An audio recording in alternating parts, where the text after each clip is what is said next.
Okay, let's get started.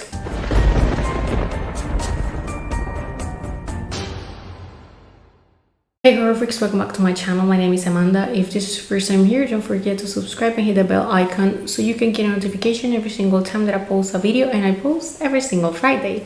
As you can see in the title, on today's video I'm going to be giving you my full review with spoilers of Malignant, that is the latest horror movie of James Wan, who probably you will recognize by the franchise Saw, Insidious, Dead Silence, and the Conjuring universe. So thanks to him, we have all those horror gems. As always, all my reviews are with spoilers, but if you don't want the spoilers, but just to see if it's worth watching or not, and just a general opinion on it, on the description box down below, there you're going to find my blog, where all my spoiler reviews and also on my Letterboxd profile. The link is also on the description box down below.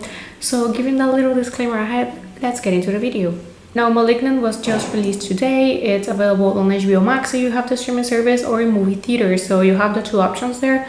I watched it on HBO Max just this morning before I went to work because, I mean, let's be honest, it's a more faster way to watch it rather than wait, at least for me, to get out of work and go and watch it. Probably going to step across some spoilers on the internet, so of course I didn't want them, but I am here spilling them for you. So if you don't want any spoilers, please stay away from the internet. So basically the movie follows the story of Madison. She is a pregnant woman that she starts to have visions, and that's the plot in general. But to go a little bit deeper, the whole movie, it's 1 hour and 50 minutes. It feels way longer than it is. Basically, it starts on 1993 on a research hospital. And we have this doctor that she's recording herself talking about a patient and the progress and everything, you know, when they do that so that they keep track of everything. When a patient gets a little bit violent and start killing some of the employees, so she goes to the room. She eventually is able to like shoot him, like when you know that they shoot something to like put you on your sleep, you know, that thing that they use sometimes to hunt. Well, they use it on patients there. So it's Gabriel, that it's basically the antagonist of the whole movie, and if you watch the trailer, you're going to know who it is.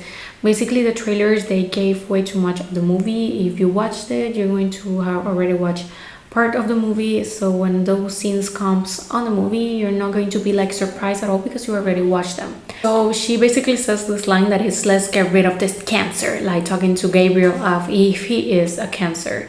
And then we jump to the present day when we have Madison. She's getting home, she's pregnant, and she's not feeling well, and she gets with her husband. Her husband, it's an abusive one, pretty toxic. He gets kind of mad to her because she has already have some miscarriages, and he's kind of like blaming her for it, and it's like, you don't want that to happen again, you're killing my sons, that type of stuff.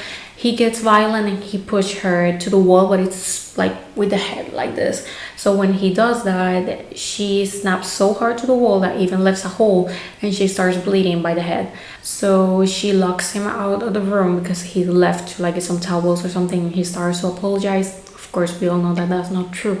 So by night, she's sleeping alone. He's on the living room, and this is a scene that happens on the trailer, that it's when he flicks on the lights on and off, and a creature or something is on the sofa and kind of leaves as soon as the lights goes on, and basically he gets killed right at the moment by that creature. Madison gets downstairs. She sees her husband completely like here knocked out, and the whole neck is like out of place. And the creature is trying to get to her, but she snaps and gets a huge head bump, so she gets unconscious. The police arrives, and because of the neighbors, they hear some screaming, so they call obviously the police, and she gets to the hospital, but she had a miscarriage. The baby basically didn't survive the stress and the whole situation. Of course, she gets very upset. She is with her sister at the moment on the hospital. And of course, her husband is dead. They don't have any suspects, but of course, no one forced the entrance. I mean, we're talking about something that it wouldn't say it's a demon, but of course, it's not human. So of course, he has the ability to do some stuff. Actually, the actual abilities of Gabriel are the manipulation of electricity, and that he's able to communicate via phone, radio, speakers with the radar. Basically, he's able to communicate because he doesn't really speak. He doesn't really have a face. I mean, he has really long hair and he's dressed all in black, but he doesn't really have a face, but of course that has an explanation. Then we move forward to the first victim of Gabriel, the second victim of Gabriel, that is the doctor of the beginning. Of course, it has been some years. She's a little bit older. She stopped working there, but she still have all the papers and the research of her old patients. And basically, this is when the vision starts for Madison. She sees how the doctor gets killed by Gabriel. And of course, she kind of remembers Gabriel because she used to have an imaginary friend when she was little because she's adopted. Of course, she knew this, but her sister didn't. So she's like, I am adopted and I remember Gabriel. And they even have it recorded, and her parents, they do remember, of course, of Gabriel, but they always thought that it was on her mind and it was really something that was with her. She was on the research hospital. This is something that it's pretty simple to understand from the very beginning because the doctor had a picture of her when she was younger. And the police that is on the case, he's like, I want this picture to look older, but it's like, that's Maddie. I mean, that's Maddie. Yeah, how do you not recognize her?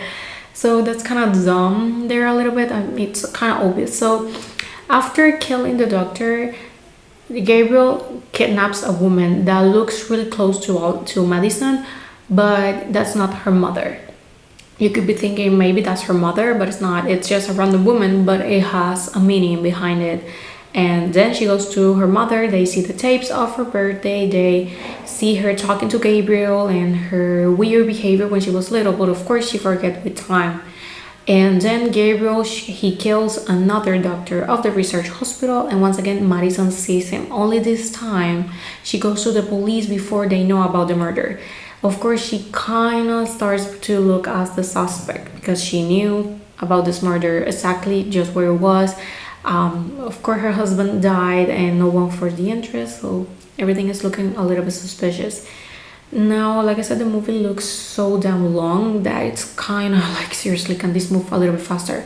So her sister is all this time looking for more information, and basically it's most at the end that we know that actually Gabriel is Madison's evil twin, and that the girl that he kidnapped is actually her biological mother, so that's why they look alike. That was my first glance, but since she went to her mother, and at that moment she wasn't specifically saying that she was adopted, I was like, what? So like, I don't know what is happening, why they look so alike. So but now it makes a little more sense. Now it's not like the huge surprise that they were twins. I don't know, it's not that I did it in common, but it's not this amazing plot twist. I mean, something that is pretty common on James Wan movies are that like plot twists that you don't see coming from a mile, and they are really a surprise. Here not so much. Now the thing is, it's that the reason why Madison was having the miscarriages was because of Gabriel. He was taking them and eating them so that he could get stronger and eventually like his power to get better so that he could run away from the research hospital. So he was the reason behind the 4 miscarriages that Madison had over the 2 years that she tried to have a baby. That's pretty hard to like talk about. But the thing is that Gabriel, he kind of possessed Madison, and she eventually gets to jail, and she kills a lot of the people. Basically, she kills everyone on the cell. It's a pretty good scene, I'm not gonna lie. The gore pretty good there, but he is possessing her, so she's not on her senses because the connection between them is really strong. So eventually when she finds out about this, because it was her sister who knew, she kind of gets like all the emotions there, so she's able to like trap Gabriel inside the mind of him, and she gets into his body. So she's now possessing him, and she traps him on his mind, and she gets out on his body. So the reason why he didn't have a face, because he was made of fetus, so of course they weren't developed, so of course he didn't have a face, and that's why he couldn't talk or everything. So we could say that it's a combination between a slasher and supernatural and a little bit of demonic possession, something. But basically she traps him, and that's the end of the movie. Yeah, like, I don't know, I think that for 2 hours I was expecting a little bit more. In general, I was expecting way much better about the movie. I didn't hate it, but I don't love it. I think that for James Wan work, this is not his best. Like, seriously, I was waiting something Oops, sorry. I was reading something completely different, and also the music. I don't know, but I feel like it was really out of place and it didn't match the whole situation, especially the initial critics. Like, why you put like techno electronic music? Like, put something more spooky or creepy. So I don't know. I think for me, the music choice wasn't the right one. Definitely I can give it a rewatch and like see it once again. Maybe I can have a different opinion on it, but for now I think that it's a decent one. It's not the best, but it's not the worst.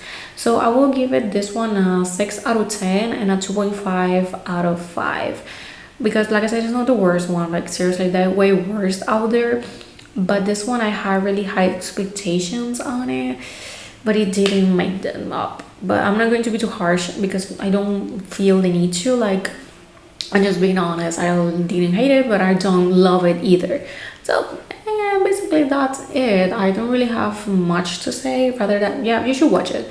If it's worth watching or not, yeah, I think you should, because probably you will like it more than me, or maybe you will hate it. I don't know. I have seen pretty divided reviews and opinions on the internet, so that's up to you. But still, I suggest you to watch it. Go to the movie theater, maybe at the safety of your home, whatever you feel more comfortable to. And well, this is all for today's video. Thank you so much for watching. Let me know in the comments, how do you feel about it? Do you like it? You didn't? As always, we can share our opinions on the comments. And well, this is all for the video, and I'm going to see you guys on the next one. Bye.